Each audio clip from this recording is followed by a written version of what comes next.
तो हम बात करेंगे एवरेज की, ठीक है। तो एवरेज की बात करेंगे मैथ्स के अंदर, क्वांटिटेटिव एप्टीट्यूड के अंदर, ठीक है। तो देखो दो तरह के क्वेश्चंस बनते हैं एवरेज में, क्वांटिटेटिव एप्टीट्यूड में। एक तो हमारे पास एज और वेट वाला क्वेश्चन बनता है, एंड एक हमारे पास एवरेज स्पीड वाला क्वेश्चन बनता है। ये दो तरह के क्वेश्चन टाइप हम कवर करेंगे, ठीक है। बिकॉज यूपीएससी ने प्रीवियस क्वेश्चन में एज एंड वेट से बहुत ज़्यादा क्वेश्चन पूछा, तो इस पर हम फोकस करेंगे और इस पर क्वेश्चन फोकस करेंगे। हमेशा हमारा तरीका रहेगा, हम पीवाईक्यू से जो कवर करने की बात करेंगे यार, है ना, इधर उधर की चीज़ें हम कवर नहीं करूँगा। जो क्वेश्चन पूछे गए हैं उसी को हम सॉल्व करेंगे, जिससे हमको आइडिया मिलेगा किस तरह क्वेश्चन आते हैं और किस तरह से उनको सॉल्व करना है। सो स्टार्ट करते हैं, ठीक है। सो क्वेश्चन टाइप में हमारे पास सबसे पहला क्या है, based on the number of based question based on what, question based on age and weight. 2022 में आया था यार हमारे पास। क्वेश्चन क्या था, हमसे बोला गया the average weight of A B C is 40, ठीक है। ए बी सी का एवरेज वेट हमको दिया गया है, ए प्लस बी प्लस सी का एवरेज वेट कितना है, तीन लोगों का एवरेज वेट दिया 40। इस तरह से सॉल्व करते हुए जाना है, ठीक है। The average weight of B D E is 42, ठीक है।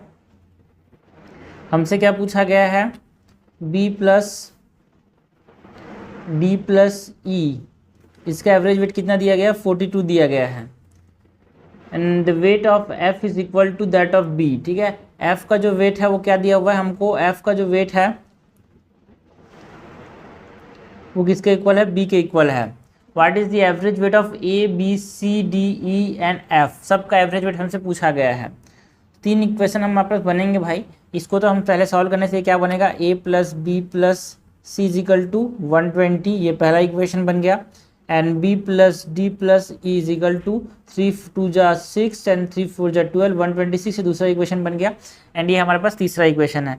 इन तीनों इक्वेशन को हमको सॉल्व करना है भाई, ठीक है। तो हमको क्या करना है, वेट निकालना है ना, एवरेज वेट किसका, सबका, ठीक है। तो 6 है यहाँ पे, तो 6 का हमारे पास एवरेज वेट कैसे निकालेंगे, A plus B plus C plus D plus E plus F upon 6, ये हमारे पास निकलेगा, ठीक है। तो A plus B plus C ये हो गया, बी डी, देखो ई एंड एफ है ना,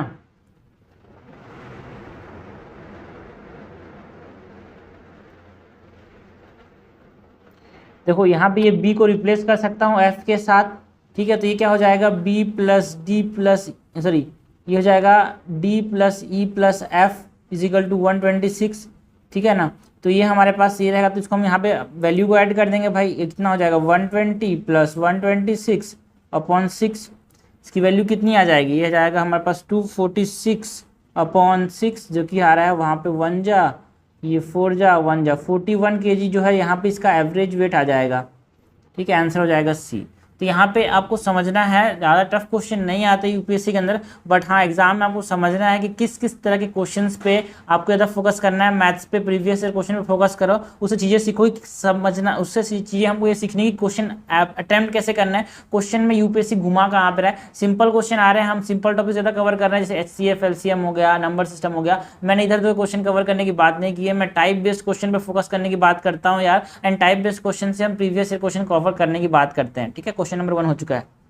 क्वेश्चन नंबर 2 है, देयर आर 2 क्लासेस, एक क्लास है ए, एक क्लास है B, having 25 and 30 student respectively. एक क्लास ए है, एक क्लास बी है, एक क्लास में 25 स्टूडेंट है, बी क्लास में 30 स्टूडेंट हैं। In a class A the highest score is 21 and lowest score is, highest score lowest score 21 and 17, highest score and lowest score 30 and 22। 4 student are shifted from class A to class B, A से B में डाल दिए 4 students को। Consider the following statement, the average score of B will be definitely decrease. देखो भाई हमसे क्या पूछा गया है, हमसे कैट पूछा गया है, ठीक है। तो इस तरह क्वेश्चन में क्या करना होता है, थोड़ा समझना होता है, ठीक है। तो अगर हमने क्या किया, ए से 4 स्टूडेंट को यहाँ से क्या कर दिया, बी में डाल दिया, तो क्या हमारे पास जो एवरेज स्कोर होगा बी का जो एवरेज स्कोर होगा वो कम हो जाएगा क्या, बिल्कुल डिक्रीज हो जाएगा। बिकॉज आप समझना, जो रेंज ऑफ मार्क्स है भाई ए के अंदर वो 21 से 17 तक है, और जो रेंज ऑफ मार्क है हमारे पास, है ना,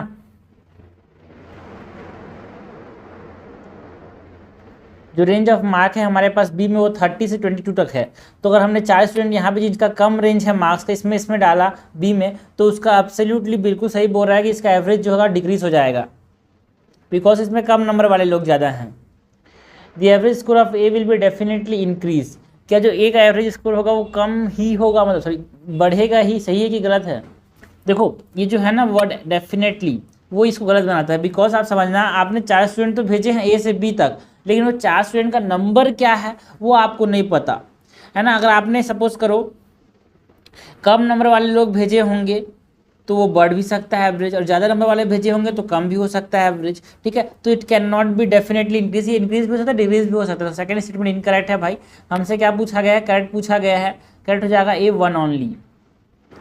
क्वेश्चन नंबर 3 है भाई, 2020 के सी सेट में आया था ये, ठीक है। What is the value of x in the above table? हमारे पास अबव टेबल में एक्स की वैल्यू बतानी है, ठीक है। अबव टेबल में एक्स की वैल्यू बतानी है। तो हमसे क्या दिया है? एवरेज मार्क्स इन इंग्लिश दिया हुआ है, एवरेज मार्क्स इन हिंदी दिया हुआ है, गर्ल्स एंड बॉयज़ का, है ना, ओवरऑल एवरेज दिया हुआ है। एंड हमको यहाँ पे एक्स की वैल्यू बतानी है भाई, ठीक है। तो चलो नंबर ऑफ़ गर्ल्स हमको कितने दिए हुए हैं, नहीं दिए हुए हैं यार, तो हम लोग ए मान लेते हैं, and number of boy B मान लेते हैं, ठीक है। सो अगर हमारे पास इस क्वेश्चन में जो दिया हुआ है एवरेज जो दिया है नंबर ऑफ़ गर्ल्स ए मान लेता हूँ and number of boys B मान लेता हूँ, ठीक है। उसके बाद हमारे पास इस हिसाब से जो क्वेश्चन में दिया है वहाँ पे एवरेज जो है 8.8 दिया हुआ है भाई इंग्लिश के अंदर। तो इंग्लिश के अंदर 9 मार्क्स जो मिले हैं इंटू बॉयज़ गर्ल्स कितने हैं भाई ए, है ना, प्लस बी इंटू 8 मार्क्स जो मिले हैं, है ना, अपॉन क्या होगा ए प्लस बी कितना दिया हुआ है 8.8 दिया हुआ है। इक्वेशन नंबर 1 हो गया, ठीक है। सो यहाँ से हम क्या निकाल सकते हैं, और ए और बी के बीच में रिलेशन निकाल सकते हैं कैसे? 9a plus 8b is equal to 8.8 A plus 8.8 B, ठीक है। इधर हमने ले लिया 9a minus 8.8 A is equal to 8.8 B minus 8b, ठीक है। सो ये कितना हो जा रहा है भाई 0.2 ए इज इक्वल टू 0.4 बी। सो ये कितना हो जा रहा है? ये हो जा रहा है ए इज इक्वल टू 2b, ठीक है। ए इक्वल्स टू 2b हो जा रहा है, सॉरी ये 8 है ना, सो ए इक्वल्स टू 4b हो रहा है, ठीक है। सो ये हमारे पास आ गया, और हमारे पास ये वाला जो इक्वेशन है ना, अगर हमने इससे सॉल्व किया इस वैल्यू को, तो यहाँ पे हमारे पास क्या हो रहा है 8a प्लस बॉयज़ कितना है 7b equals to X two A plus B, ठीक है। सो ए एंड बी का रिलेशन हमको पता है। सो हमने क्या किया, इसको सॉल्व किया भाई। एक्स को हमको लिखना है 5b because A is equal to 4b is equal to 8a plus 7b। A की वैल्यू कितनी है भाई 4b, तो 8 into 4b plus 7b is equal to 5bx, ठीक है। एंड ये हो जा रहा है कितना 32 plus 7 39b is equal to 5bx। So B cancel 39/5 is equal to x। So ये क्या हो जा रहा है हमारे पास अराउंड 7.9/9 7.8 हो रहा है भाई। 7.8 हमारे पास क्या हो जाएगा x की वैल्यू हो जाएगी 7.8, आंसर हो जाएगा ए। सिंपल सा क्वेश्चन है, बस आपको थोड़ा सा प्रैक्टिस होना चाहिए भाई यूपीएससी के प्रीवियस क्वेश्चन का, तो जिससे एग्जामिनेशन में ना कॉन्फिडेंस आना बहुत ज़रूरी है यार। 1 घंटे हम पैसेज देने के बाद, हम 1 घंटा पैसेज को देने के बाद 1 घंटा जब मैथ्स करेंगे ना, तो इस मैथ्स में ना आपको जो क्वेश्चन देखने के बाद आपके पास ये कॉन्फिडेंस होना चाहिए कि हाँ यार क्वेश्चन मैं बनाया हूँ, ये मेरे से बनेगा। और हाफ हार्टेड माइंड से क्या होगा कैसे होगा समझ आ रहा है कि नहीं आ रहा है, सही कर रहा हो कि नहीं कर रहा हूँ, ये सोचिए आप क्वेश्चन करने लगोगे ना, क्वेश्चन सही होगा भाई ये भी गारंटी नहीं दे सकता, और टाइम भी बहुत ज़्यादा लगेगा यार, तो ये नहीं करना है। क्वेश्चन नंबर 4 2020 के सेट में आया। देखो भाई अच्छे खासे एवरेज नंबर में बात करूँ, हर साल तो 2 से 3 क्वेश्चन एवरेज से आ ही जाते हैं यार। So in a class there are 3 group A B and C, 3 group है भाई। If 1 student from group A and 2 student from group B are shifted to group C, then what happen to the average weight of the student of the class, ठीक है। एक group A है, एक group B है, एक group C है, ठीक है। एक स्टूडेंट जो है ए से निकाल के सी में डाल दिया, एंड दो स्टूडेंट जो है वो हमने बी से निकाल के कहाँ डाल दिए, सी में डाल दिए। तो जो एवरेज वेट है स्टूडेंट का क्लास के अंदर, क्या वो उसके ऊपर क्या प्रभाव पड़ेगा भाई, तो समझना। एवरेज में क्या होता है, सिंपल सा क्वेश्चन फिर भी लिखता हूँ। एवरेज में टोटल नंबर जो होता है वो टोटल नंबर तो सेम है, बस इधर से उधर लिया गया है। वेट भी सेम रहेगा बिकॉज लोग तो उतने ही हैं, इधर से उधर किया गया है, ठीक है। तो वेट का जो सम होगा वो भी सेम रहेगा। सो हमारे पास जो वेट होगा ना, it will remain the same. आसान सा क्वेश्चन है, बट थोड़ा सा क्या होता है, लोग इतना आसान क्वेश्चन कैसे आ गया है ना एग्जाम में, जब प्रेशर रहता है ना आखिरी के 1 घंटे का मैथ जब सॉल्व कर रहे होते हैं, कि शुरू के 1 घंटे मैथ सॉल्व करने की गलती मत करना भाई, पैसेज छूटेगा ही छूटेगा। तो सुबह जो शुरू के 1 घंटे उसमें सिर्फ पैसेज करना है, कोशिश करना है कि सारे सारे पैसेज कर पाओ, वन गो में करना है, ठीक है। कितना भी लेंदी पैसेज है उसको पढ़ना, उसको सॉल्व करना, बिकॉज आपके सामने आंसर दिया हुआ है। बट आप मैथ सॉल्व करने जाओगे, आप रीजनिंग सॉल्व करने जाओगे, आपके सामने आंसर नहीं दिया हुआ है, तो उसमें उतना आपके पास एफिशिएंसी से सॉल्व नहीं होगा, उसमें उतना आंसर सही होने के चांसेस कम है। इसीलिए हर पैसेज को पढ़ने की कोशिश करना है, उसका आंसर लगाने की कोशिश करना है, और उसके बाद 1 घंटा जो बचा उसमें ज़्यादा से ज़्यादा क्वेश्चन है ना, ज़्यादातर उस क्वेश्चन को पहले करना जहाँ पे एक पैसेज से 3-4, जैसे ग्राफ वाले क्वेश्चन 3-4 क्वेश्चन आ गए, ऐसे हमारे पास कोई पजल वाले क्वेश्चन जिसमें से एक क्वेश्चन से 3-4 क्वेश्चन आ गए, उनको पहले सॉल्व करने की कोशिश करना है। उसके बाद ईजी मैथ्स एंड बीजी मैथ्स से आराम से 66 पार हो जाता है। क्वेश्चन नंबर 5 2020 के सीसेट में आया था भाई, average score of a batsman after his 5th inning was. तो 50 इनिंग इसने खेला, कोई भी बैट्समैन था 50 इनिंग इसने खेला, तो उसका एवरेज स्कोर कितना है भाई, 46.4 है। After 60 innings the average score increased by 2.6 run. What is the average score in the last 10 innings, ठीक है। लास्ट 10 innings में हमको एवरेज निकालना है, ठीक है। तो सिंपल सा कैसे सॉल्व करना है, इसको समझना जरूरी है भाई, ठीक है। तो सपोज करो 50 इनिंग इसने खेला, तो 50 इनिंग में इसने रन कितने बनाए, अगर हम एवरेज से निकालें तो अराउंड 2320 एवरेज, ठीक है। ये हमारे पास इतना हो जा रहा है, तो इतना रन इसने बनाया। फिर बाकी की जो 60 इनिंग्स है ना भाई, है ना, अपने पास उसमें जो एवरेज हो रहा है कितना हो रहा है, 46.5 + 2 दैट इज 49, ठीक है। तो 49 के एवरेज से उसने 60 इनिंग में रन कितने बनाए, 2940, ये आ रहा है 46 के एवरेज हिसाब से। तो दोनों को माइनस करेंगे, जो लास्ट के 10 इनिंग्स हैं, लास्ट के 10 इनिंग्स है ना, उसमें हमारे पास कितने रन बनाए हैं वो हमको मिल जाएगा। तो कितने रन बनाया भाई, ये अराउंड 620 रन हो रहे हैं। तो जो लास्ट के 10 इनिंग्स में हमारे पास एवरेज क्या होगा, 620/10, simple 62 run are the last 10 innings average. तो थोड़ा सा आसान क्वेश्चन भी आते हैं, इसीलिए हमको समझना जरूरी है भाई, मैथ्स में कौन कौन से टॉपिक से आसान क्वेश्चन आते हैं, है ना, उस पर फोकस करना है यार। हमारा टारगेट टॉप नहीं करना, टॉप तो छोटा कुछ होता नहीं है, 100 पार करना, 200 पार करना, ये हमारा टारगेट नहीं, 66 पार करना हमारा टारगेट है, जो कि आसानी से क्रैक किया जा सकता है अगर आप एक सही स्ट्रेटेजी के साथ चलो तो। 1 hour passage, 1 hour maths and reasoning, and 1 hour maths and reasoning में ईजी मैथ्स ईजी रीजनिंग, आराम से 66 पार हो जाएगा। ये क्वेश्चन में यहाँ पे 46.4 था भाई, एंड यहाँ पे 2.6 था, ठीक है, गलती हो गया थोड़ा सा, है ना। तो हो जाता है कभी कभी, एग्जाम में नहीं होना चाहिए, मैथमेटिक्स में गलती नहीं होना चाहिए, कैलकुलेशन धीरे धीरे करना है। क्वेश्चन नंबर 6 क्या है भाई, वो देखते हैं। क्वेश्चन नंबर 6 क्या है, the average age of teacher and the 3 student is 20 years, ठीक है। एक टीचर एंड 3 स्टूडेंट्स का जो एवरेज है वो हमारे पास 20 ईयर्स है। इफ़ ऑल 3, तो ठीक है, एक हमारे पास टीचर का एज कितना मान लेते हैं भाई, टीचर का एज मान लेते हैं हमारे पास x है, एंड जो स्टूडेंट है इसमें लिखा हुआ है क्या, average age of teacher and 3 student is 20 years. क्या बोल रहा है यहाँ पे, if all 3 student are of the same age, ठीक है, सेम एज है, तो हमारे पास जो स्टूडेंट हैं उनका हमारे पास y मान लेते हैं।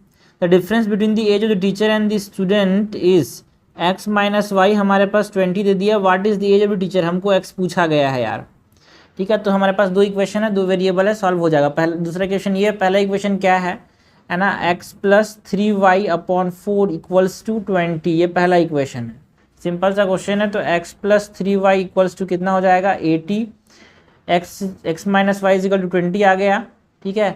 सो x को रिप्लेस करते हैं, x = 20 + y कर देते हैं, 20 + y + 3y = 80, तो ये कितना हो रहा है भाई, 4y = 60, y = 1 × 120 15, ठीक है। y 15 आया है, हमको क्या पूछा है, x पूछा है भाई। तो x क्या हो जाएगा, यहाँ पे वैल्यू डाल देते हैं भाई, X is equal to 15 + 20 that is 35 years, ठीक है। तो जो टीचर है उसका एज हो जाएगा 35 ईयर्स, ठीक है। तो सिंपल सा क्वेश्चन है यार, बट हमको आइडिया तो है कि क्वेश्चन पूछे कैसे जाते हैं। क्वेश्चन 7 क्या है, 2019 के सी सेट में आया था भाई। Average marks of 100 student. तो देखो जनरली दो तरह के क्वेश्चन ही आ रहे हैं भाई, हाइट का मतलब एक एज का और एक मार्क्स का, ठीक है। तो average marks of 100 students are given to be 40। 100 students का एवरेज मार्क्स कितना है भाई, 40 स्टूडेंट है, मतलब 40 है। तो टोटल मार्क्स कितने हो गए, 100 × 40 that is around 4000। It was found later that marks of one student were 53, which are misread as 83। बाद में ये समझ आया कि एक स्टूडेंट्स का मार्क जो था वो 53 था, लेकिन उसको फिर 83 पढ़ लिया गया। देन जो करेक्ट मार्क्स और करेक्ट मीन जो होगा वो हमसे पूछा गया है। देखो जो टोटल मार्क्स है वो 4000 थे, ठीक है। अब उसमें हम क्या करना है भाई, ये टोटल मार्क्स पहले थे, उसमें हम क्या करेंगे, 83 को क्या कर देंगे, माइनस कर देंगे और 53 को प्लस कर देंगे। एक तरह से आप इसको माइनस करके प्लस कर सकते हैं, ठीक है। तो ये हमारे पास जो टोटल नंबर आ जा रहा है वो कितना आ जा रहा है यहाँ पे, ये 83 - 53 कितना होता है भाई 30। तो इसमें माइनस करो 30 तो कितना हो जाए 3970। ये टोटल मार्क्स हो जा रहा है। तब इसको हम 100 से डिवाइड कर देंगे तो ये कितना हो जा रहा है 39.7। ये हमारे पास एवरेज हो जा रहा है, ठीक है। तो सिंपल सा क्वेश्चन है यार, बस थोड़ा सा आइडिया रहे, लोग डरने ना। तो सिंपल से क्वेश्चन भी आते हैं ये यूपीएससी के अंदर। लोग टफ को देखते हैं, बोलते हैं यार हम टफ क्वेश्चन आ रहा है। अरे भाई आपको टारगेट टफ क्वेश्चन सॉल्व नहीं करना, आपको टारगेट 66 है यार दिमाग में, लेके चलो। आपके दिमाग में स्ट्रेस नहीं रहना चाहिए सी सेट सॉल्व करते समय। तो इस क्वेश्चन 39.7 है, ठीक है। क्वेश्चन नंबर 8 है, a family has 2 children along with their parent, ठीक है। 2 चिल्ड्रन हैं उनके पेरेंट के साथ। Average of the weight of the children and there mother is 50। जो चिल्ड्रन है और जो मदर है उसका एवरेज यहाँ पे कितना आ रहा है भाई, 50 आ रहा है, सॉरी 50, हाँ। The average weight of the children and their father is 52। The weight of the father is 60। What is the weight of the mother. Simple सा क्वेश्चन है, ठीक है। मैं ये नहीं बोलूँगा कि देखो भाई यूपीएससी के अंदर टफ क्वेश्चन नहीं आ रहे हैं, अब 22-23 में टफ क्वेश्चन आ रहे हैं। मैं लेकिन ये नहीं बोल रहा हूँ कि इतने टफ आ जा रहे हैं कि 66 भी पार नहीं हो रहा है। टफ आ जा रहे हैं भाई 110 पार करने के लिए, लेकिन आपको 110 टारगेट नहीं है यार, आपका 66 टारगेट है। तो आसान क्वेश्चन इतने आ ही रहे हैं जो कि पहले भी आते थे, जिससे 66 पार हो जाए। इस प्रकार क्वेश्चन अभी भी आ रहे हैं। चलो हमको बताना है मदर का वेट, ठीक है। Let the mother weight be X, जो कि हमको फाइंड आउट करना है। जो टोटल वेट है भाई, टोटल वेट मान लेते हैं, टोटल वेट क्योंकि बच्चों का वेट उतना मैटर नहीं कर रहा है। टोटल वेट वाई मान लेते हैं, किसका, चिल्ड्रंस का, ठीक है। अब देखते हैं, फादर का तो दे दिया है हमारे पास, 52 दिया है क्या, देखो अब समझते हैं, ठीक है। अब सॉल्व करते हैं। हमारे पास क्या था, average weight of the children and there mother is 50। तो चिल्ड्रन कितने हैं, एवरेज वेट हमने दोनों चिल्ड्रन का मान लिया है, ठीक है। कितना माना है भाई, कितना चिल्ड्रन है, 2 चिल्ड्रन, दोनों का मान लिया वाई, प्लस हमारे पास जो फादर का वेट है वो कितना दिया है, 50 दिया है। तो हमारे पास सबसे पहले तो मदर का पता करना है यार। चलो फादर का दिया 60, सॉरी 50 नहीं 60, तो उससे हम निकाल लेते हैं। तो हमें पास इसका एवरेज दिया, average weight of father and children is 52 upon यहाँ पे 3। तो y + 60 is equal to 3 × 6, 3 × 5 = 15 and हमारे पास y इज इक्वल टू कितना हो जा रहा है 94, सॉरी 96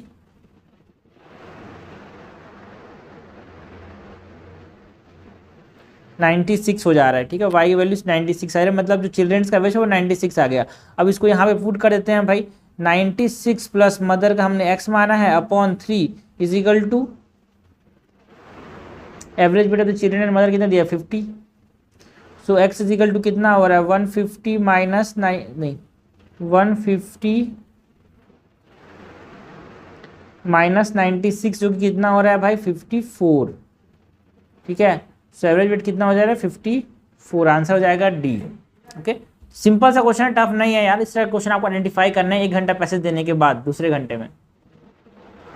क्वेश्चन नंबर 9 है, 2017 में आया था सी सेट में भाई। The average rainfall in the city for the first 4 days was recorded to be 0.4 inch, ठीक है। शुरू के 4 दिन में 0.4 इंच था। The rainfall on the last 2 days was in the ratio 4:3. The average of 6 day was 0.5 inch. What was the rainfall on the 5th day. तो एक हफ्ते में हमारे पास पूरा पूरा बारिश होता है भाई. हमारे पास शुरू के 4 दिन में क्या हो, एक हफ्ता होता है ना 7 दिन का, उसके शुरू के 4 दिन में हमारे पास ये सपोज हफ्ता हो गया 1 2 3 4 5 6. तो शुरू के 4 दिन जो है ना वहाँ पे 0.4 इंच का एवरेज है. लास्ट के 2 डे में हमारे पास कितना है भाई 4:3 में हमारे पास एवरेज है. The average of the 6th day was 0.5. ठीक है, first second third fourth fifth six का हमारे पास कितना दिया है 0.5 इंच इसमें हुआ था. What was the rainfall on the 5th day 1 2 3 4 5. ये इस डे में हमारे पास रेनफॉल कितना हुआ था ये हमसे पूछा गया है. ठीक है, so let the rainfall in the last 2 days जो है वो हमारे 4:3 दिया है ना, तो 4:3 को 4:3 नहीं मानते भाई, इसको हम 4x 3x मान लेते हैं, है ना. तो हमारे पास क्या बोला है 4x 3x, हमारे पास लास्ट 2 डेज में 4x एंड 3x ये मान लिया. ठीक है, सो हमारे पास जो एवरेज दिया है ना, किसका एवरेज होती 6 डे का जो एवरेज है वो हमारे पास क्या हो जाएगा 0.5 हो जाएगा. And 0.5 is equal to 4 into ना, ये किसके रेशियो में है भाई, जो पहले हुआ था उसके रेशियो में है. तो 0.4 है ना इंटू 3 इंटू 0.4, सॉरी ये प्लस है, अपॉन 6 डे का एवरेज, पूरे यहाँ से यहाँ तक का एवरेज, ये यहाँ से यहाँ तक का एवरेज. बिकॉज हमसे क्या पूछा है दी एवरेज ऑफ 6 डे, जो 6 डे का एवरेज है ना, मतलब 6 डे का नहीं बोला 6 दिन का बोला है, ये 6th डे का नहीं बोला है, पूरे यहाँ से लेके यहाँ तक एवरेज है. It is not 6th day, it is 6 day, 6th नहीं है यार, याद रखना. ठीक है, तो ये यहाँ से लेके यहाँ तक एवरेज दिया है 0.5. सो 7 देखो 0.4 था, हाँ ठीक है, ये इसका एवरेज हो गया यहाँ तक का, प्लस हमारे पास जिसका फाइंड आउट करना है rainfall on the 5th day हमसे पूछा है ना. Last 2 days 4. तो एक चीज़ देखो इस क्वेश्चन में ना आपको एक चीज़ समझना है, यूपीसी ने हमारे पास यहाँ पे जो डे माना है ना 6 दिन का माना है भाई, संडे को नहीं माना है. बिकॉज संडे का यहाँ से, तो इस हिसाब से ना यहाँ पे हमारे पास ये जो है ना इसको आपको कम करना पड़ेगा, इतना तक का करना पड़ेगा. ठीक है, सो यहाँ पे इसका 4x एंड 3x इस दिया है, 4:3 दिया है, तब जाके यहाँ पे आंसर आएगा, है ना. हम जो है ना एक खाली छोड़ देंगे तो वहाँ पे नहीं आएगा. तो अब इस हिसाब से हमारे पास क्या हो रहा है, एक दिन का x मान लिया है ना, प्लस 3x मान लिया ये. तो अब हमारे पास x की वैल्यू के लिए हम सॉल्व करेंगे. सो ये कितना हो जाएगा 3 इजिकल टू 1.6 प्लस 7x, है ना, ये उधर जाएगा तो कितना हो जाएगा ये 1.4 is equal to 7x, x is equal to 0.2 आ जाएगा. हमसे बोला है 5th डे में, 5th डे में कितना है 4x मतलब कितना हो रहा है 4 इंटू 0.2 दैट इज़ 0.8. हमारे पास 0.8 इंच जो है वो 5th डे में बारिश होगा. तो यहाँ पे जो यूपीएससी ने माना है एक हफ्ते को 6 डे का माना है, तो याद रखना. इसीलिए तो हम यूपीएससी का प्रीवियस ईयर क्वेश्चन सॉल्व कर रहे हैं, बिकॉज आप 7 दिन के लिए सॉल्व करोगे तो आपके पास एक खाली चीज़ हो जाएगा यार. 4x 3x दिया लास्ट 2 डेज, मतलब आपको 6 दिन का मानना है यहाँ पे, हफ्ता संडे को कैलकुलेट नहीं करना है. तो ये हमको समझना होता है प्रीवियस ईयर क्वेश्चन से. यूपीएससी इस प्रकार क्वेश्चन आया तो कैसे उसको सॉल्व करेंगे, क्या लेना है और क्या एज्यूम करना है, कैसे आंसर लाना है. क्वेश्चन नंबर 10 है, suppose the average weight of 6 person is 50 kg, the average weight of the first 5 person is 45 kg, whereas the average weight of the last 5 person is 55 kg, then the weight of the 5th person will be. 2017 में आया था, simple सा question है भाई. हमारे पास 9 लोग हैं, ठीक है, 1 2 3 4 5 6 7 8, 9 लोग में हमारे पास जो 9 लोग का एवरेज है वो कितना है हमारे पास 50 है. तो ऐसे करें 9 का जो सम हो गया अपॉन 9 इज इक्वल टू 50. हमारे पास एवरेज ऑफ दी फर्स्ट 5 जो है हमारे पास 1 2 3 4 5, इसका एवरेज कितना दिया है 45. तो इसको हम कैसे लिखेंगे, हमारे पास फर्स्ट 5 जो है हमारे पास उसका एवरेज कितना हो जाएगा यहाँ पे 45 अपॉन 5, ये हमारे पास फर्स्ट 9 का एवरेज है. ठीक है, हमसे पूछा गया लास्ट 5 का जो एवरेज है वो हमारे पास हो जाएगा. तो लास्ट 5 में क्या आ जाएगा 1 2 3 4 5, ये भी 2 बार आ जाएगा. ठीक है, सो लास्ट 5 जो है हमारे पास उसका एवरेज कितना आ जा रहा है हमारे पास 55 आ जा रहा है. ये फर्स्ट 5 है, लास्ट 5 है। तो हमारे पास क्या बोला है, 50% का वेट निकालना। तो सिंपल सा क्वेश्चन है, बहुत ज़्यादा यहाँ पे आते रहता है। तो पूरा का पूरा हमारे पास ये जो सम होगा ना, इसमें कैसे निकालेंगे भाई, पहले तो हमारे पास 9% का वेट निकाल लेंगे। तो 9% का वेट क्या हो जाएगा, 9 × 50 दैट इज़ 450। ठीक है, फर्स्ट 5% का कितना आ जाएगा यहाँ पे 225। लास्ट 5% का कितना आ जाएगा यहाँ पे, मतलब लास्ट 5% का जो वेट है ना, वो कैसे निकालेंगे, इन दोनों को माइनस कर देंगे। तो 450 माइनस 225 ये कितना आ रहा है यार हमारे पास, ये कितना आ रहा है 225 आ जा रहा है लास्ट 5% का। अब यहाँ पे ये जो बोल रहे हैं total weight of the last 5% वो कितना हो रहा है यहाँ पे, इस हिसाब से 525 का 5 टू कैरी 275 हो रहा है। ठीक है, लास्ट 5% का जो वेट है वो कितना हो रहा है 275 हो रहा है। तो जो 50% का जो वेट होगा वो कैसे निकालेंगे भाई, इन दोनों को माइनस कर देंगे तो 50% का वेट निकल जाएगा, जो कि कितना आ जा रहा है 50 kg आ जा रहा है माइनस करने से 50% का।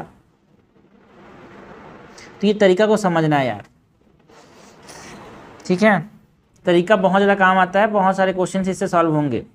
तो इसका वेट निकालो टोटल का, इसका वेट निकालो और इसके एवरेज से, मतलब इससे जो लास्ट 5 है उसे माइनस कर दो, सिंपल से, तो इसका वेट आ जाएगा। इतना में से हमने क्या किया, इतना को माइनस कर दिया, अब इतना का वेट आया, इसको माइनस कर दिया, तो हमारे पास इसका वेट मिल गया। तो आंसर हो जाएगा सी। क्वेश्चन नंबर 11 है the monthly salary paid to all the employees of a company. तो 16 में आया था भाई, तो थोड़ा सा लेंदी क्वेश्चन है ये, लेकिन हमको समझना है कि कैसे सॉल्व करना है चीज़ों को। The monthly average salary paid to all the employees of a company है ना इस 5000। जो मंथली सैलरी पेड है हर एम्प्लॉयज़ को 5000 है। ठीक है, the monthly average salary paid to male and female employee. ठीक है, तो मंथली जो है ना ऑल एम्प्लॉयज़ का कितना है, एवरेज 5000। मेल सॉरी फीमेल का कितना है यार, सॉरी मेल का कितना है, मंथली एवरेज का मंथली एवरेज 5200, फीमेल का कितना है 4200। Then the percentage of male employed in the company. तो परसेंटेज ऑफ मेल एम्प्लॉय कितने हैं ये हमसे पूछा गया है। देखो कैसे करेंगे भाई इसको सॉल्व। चलो मान लेते हैं कि जो नंबर ऑफ़ मेल है वो x है नंबर्स, एंड जो नंबर ऑफ़ फीमेल्स हैं वो y हैं। ठीक है, सो मंथली एवरेज अगर 5000 है ना, तो हमारे पास क्या बोलेंगे भाई, मंथली एवरेज। ठीक है, अकॉर्डिंग टू द क्वेश्चन हमारे पास मंथली एवरेज जो होगा x प्लस वाई को जो मल्टीप्लाई करेंगे तो वो कितना होना चाहिए, 5200 into X plus 4200 into Y, मतलब जो मंथली एवरेज है ये। उसके बाद हमारे पास जब इसको सॉल्व करेंगे तो हमारे पास कितना आ रहा है, ये 5000x plus 5000y equals to 5200x plus 4200y। जब इसको सॉल्व करेंगे तो ये इधर जाएगा, ये इधर आएगा, तो 800y is equal to 200x, ये हो जाएगा x is equal to 4y। ये पहला इक्वेशन हमारे पास मिल गया। ठीक है, उसके बाद हमारे पास जो रिक्वायर्ड परसेंटेज होगा, हमसे पूछा ना परसेंटेज ऑफ मेल है ना, तो क्या होगा x upon total x plus Y into 100, तो x upon x plus 4y into 100, मतलब 4x ना, x बराबर 4y है। ठीक है, सो ऐसे कर लेते हैं, y को रिप्लेस कर रहे हैं ना, तो y बराबर x/4। ठीक है, सो y बराबर x/4। ठीक है, सो इसको कितना आ जाएगा, 4x अपॉन 5x, ऊपर जाएगा 4 इंटू 100, x से x कैंसल, ये 1 जा, ये 20 जा, सो 80% जो है वो क्या है, मेल है यहाँ पे। तो इस प्रकार से सॉल्व करना है। बस एग्जाम में एक चीज़ बता रहा हूँ, एग्जाम में सोचना मत, मैथ्स में सोचना मत, जो तरीका है वो अप्लाई करना, ना निकले चुपचाप छोड़ के आगे बढ़ जाना। एक क्वेश्चन में अगर आप रुक गए 2 मिनट से ज़्यादा रुक गए क्वेश्चन में, तो आप वहाँ पे आपके जो फ्रस्ट्रेशन आएगा, जो स्ट्रेस आएगा और क्वेश्चन छूटेगा, उसका बाद में कोई वो नहीं हो सकता भाई, क्या बोलते हैं उसको, कंपनसेशन नहीं हो सकता। क्वेश्चन नंबर 12 है, देखो ये क्वेश्चन आप सॉल्व करो ना करो कोई फर्क नहीं पड़ता, बिकॉज ये आया नहीं है यार, तो इसको हम सॉल्व नहीं करेंगे, जो आया नहीं उसको सॉल्व नहीं करना है। ठीक है, अब एक और तरह के क्वेश्चन देखते हैं हमारे पास। एक और variety question that is based on the average speed. ठीक है, हमने एज एंड वेट के बारे में बात कर ली, जो एवरेज वेट एंड एज वाले क्वेश्चन होते उसकी बात कर ली। अब हम बात करेंगे यहाँ पे किसके बारे में, एवरेज स्पीड के बारे में। ठीक है, इससे 2 क्वेश्चन सॉल्व करके हमारे पास एवरेज वाला जो टॉपिक है वो ख़त्म करते हैं। 2020 में आया था यार ये क्वेश्चन। ठीक है, हमसे क्या पूछा है, a car travel from place X to place Y at an average speed of V. X से, एक जगह से एक्स से वाई की तरफ जा रहा है गाड़ी वी स्पीड से, है ना, from Y to X at an average speed, Y to X जा रहा है एक एवरेज स्पीड 2v से, है ना। Again from X to Y, again from what X to Y जा रहा है ना, at an average speed of 3v, and again from y to x जा रहा है at an average speed of 4v। Then the average speed of the entire journey, entire journey का average speed निकालने का तरीका क्या है। देखो भाई, कुछ भी हो जाए, है ना, कुछ भी हो जाए, तरीका क्या है आप समझना। एवरेज स्पीड जो होता है उसका फॉर्मूला एक ही है भाई, है ना, कुछ भी हो जाए एवरेज स्पीड का फॉर्मूला एक ही है, total distance upon total time, है ना। इस फॉर्मेट में आपको हमेशा इसी से सॉल्व करना है। तो अब डिस्टेंस क्या है, कितने बार गया भाई, 1 बार, 2 बार, 3 बार, 4 बार, 4 बार गया तो 4d। टोटल टाइम कितना लगा, टाइम तो हमको पता नहीं है, तो time speed is equal to distance by time होता है ना। टाइम को रिप्लेस करने के लिए time is equal to distance by speed. तो पहले जो गया वो कितने में गया भाई, डिस्टेंस तो सेम ही था, पहला था v में, फिर दूसरा d, हमारे पास डिस्टेंस तो सेम ही है हमारे पास, है ना। स्पीड दूसरे में 2v में, फिर डिस्टेंस सेम ही है, फिर कितना स्पीड से गया 3v में, प्लस डिस्टेंस तो सेम ही है 4v में। अब इसको हमको सॉल्व करना है भाई। ठीक है, जब इसको सॉल्व करेंगे तो यहाँ पे हम v को बाहर निकाल लेते हैं, d बाई वी को 1/2 एलसीएम, तो क्या हो जाएगा भाई, एलसीएम क्या हो जाएगा 1 2 3 एंड 4 का 2 1 3 2 2 1 1 1 1 3 3 2 6 6 2 12 12 एलसीएम है भाई। तो 1/2 है, तो यहाँ पे 6 से मल्टीप्लाई करेंगे, यहाँ से 6 से, तो यहाँ पे 3 4 जा तो 4 यहाँ पे, 12 नीचे प्लस 3। ठीक है, ये हमारे पास आ जाएगा, और ऊपर में 4d तो है ही है। ठीक है, सो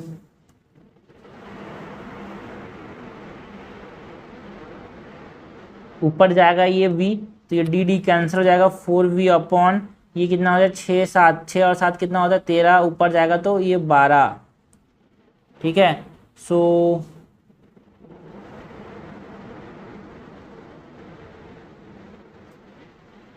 एवरेज हमसे पूछा है यार। एक कैलकुलेशन में यहाँ पे गलती हुआ, यहाँ पे हमने 3 ही कैलकुलेट किया, मतलब हमारे पास 4 चीज़ हैं यार। ठीक है, पहले तो 12 हो जाएगा, 12 प्लस यहाँ पे 6 प्लस यहाँ पे 4 प्लस यहाँ पे 3 अपॉन 12।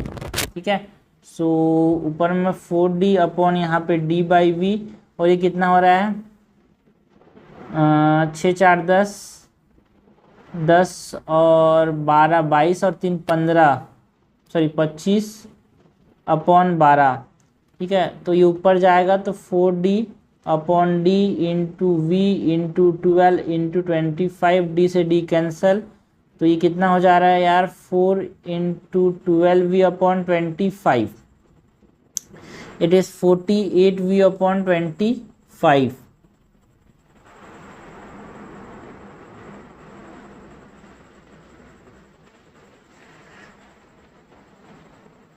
ठीक है, सो 48v/25 कितना हो जा रहा है यहाँ पे, ये हो जा रहा है अराउंड 2 से कम थोड़ा सा, 1.98 के आसपास। ठीक है, 1.98v हमारे पास एवरेज स्पीड हो जाएगा। So it is between v and 2v। Answer क्या हो जाएगा भाई, आंसर हो जाएगा यहाँ पे b। ओके, सो ये हमारे पास पूरा सॉल्यूशन था भाई, सिंपल सा था, कोई दिक्कत नहीं था हमारे पास। फिर से इसको बताता हूँ, देखो कुछ नहीं करना है, हमारे पास हमेशा एवरेज डिस्टेंस, एवरेज स्पीड जो होता है टोटल डिस्टेंस पर टोटल टाइम होता है। टोटल डिस्टेंस हमारे पास 4d हो गया, टोटल टाइम हमारे पास ये हो गया। हमने इसमें ऐसे क्या किया, इसको सॉल्व किया यहाँ पे, और हमारे पास आंसर क्या आया भाई 48v upon 25, that is 1.98v। ठीक है, जो कि 1 एंड v और 2v के बीच में है। 2015 के सी सेट में क्वेश्चन आया था यार, 2 cities A and B are 360 kilometre apart. ठीक है, 2 सिटीज़ हैं, एक A है एक B है, इन दोनों के बीच की दूरी कितनी है 360 किलोमीटर्स है। A car goes from A to B, A से B जा रहा है किस स्पीड में 40 किलोमीटर पर आवर में, and return to A with a speed of 60 kilometre per hour. What is the average speed of the car, बच्चा भी solve कर लेगा। हमने बताया एवरेज स्पीड कैसे सॉल्व करते हैं, average speed is equal to total distance upon total time, total distance upon total time. Total distance कितना है, जाने और आने 2 बार आ गया ना भाई, 360 प्लस 360 गया और आया भी। टाइम कैसे निकालेंगे, distance upon speed, distance upon पहले जाने में कितना 40 प्लस, क्योंकि देखो यहाँ पे किलोमीटर्स इसमें भी दिया है, स्पीड भी किलोमीटर्स में दिया है, ठीक है। 360 आने में प्लस 60 से आया, इसको सॉल्व करेंगे तो कितना हो जा रहा है, ये 720 अपॉन ये कितना हो रहा है भाई, ये 0 ये 0 ये 0 ये 0 1 जा 6 जा, यहाँ पे सॉल्व करता है भाई 9 प्लस 6 720 अपॉन 15 कितना हो रहा है, ये 5 जा सॉरी 3 जा, ये 1 जा 24 जा 2 5 जा 1 4 20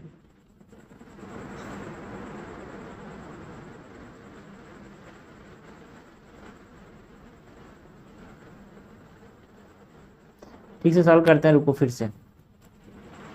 720 अपॉन 15 है ना, 5 3 जा 15 5 1 जा 5 22 गया 4 जा, फिर 24 जा 3 1 जा 3 4 जा 12 24 8 जा, तो 48 किलोमीटर पर आवर जो हो जाएगा एवरेज स्पीड हो जाएगा। तो सिंपल सा क्वेश्चन था, सॉल्व कर लिए। तो ये हमने क्वेश्चन देखे भाई एवरेज से जो रिलेटेड जो क्वेश्चन यूपीएससी ने पूछे हैं, ठीक है। तो देखो क्वेश्चन हमको आसान क्वेश्चन ही सॉल्व करना है, एग्जाम में टफ क्वेश्चन सॉल्व नहीं करना। आपको कोई भी किसी को दिखाना नहीं कि भाई मेरे 200 नंबर आया, मेरे 150 आया, 130 आया, 110 आया। आपको सिर्फ 66 का टारगेट पार करना है, जिसके लिए 1 घंटा आपको पैसेज में देना ही है, अच्छे से पढ़ना ही है उसको, और बाकी का 1 घंटा आसान एमसीक्यू मैथ्स के रीजनिंग के खोज करने हैं, जो कि मैं आसान टॉपिक कैसे करा रहा हूँ, पीवाईक्यू से करा रहा हूँ। आसान बेसिक कॉन्सेप्ट हम कर लेंगे तो आसानी से सीसेट क्लियर हो जाएगा।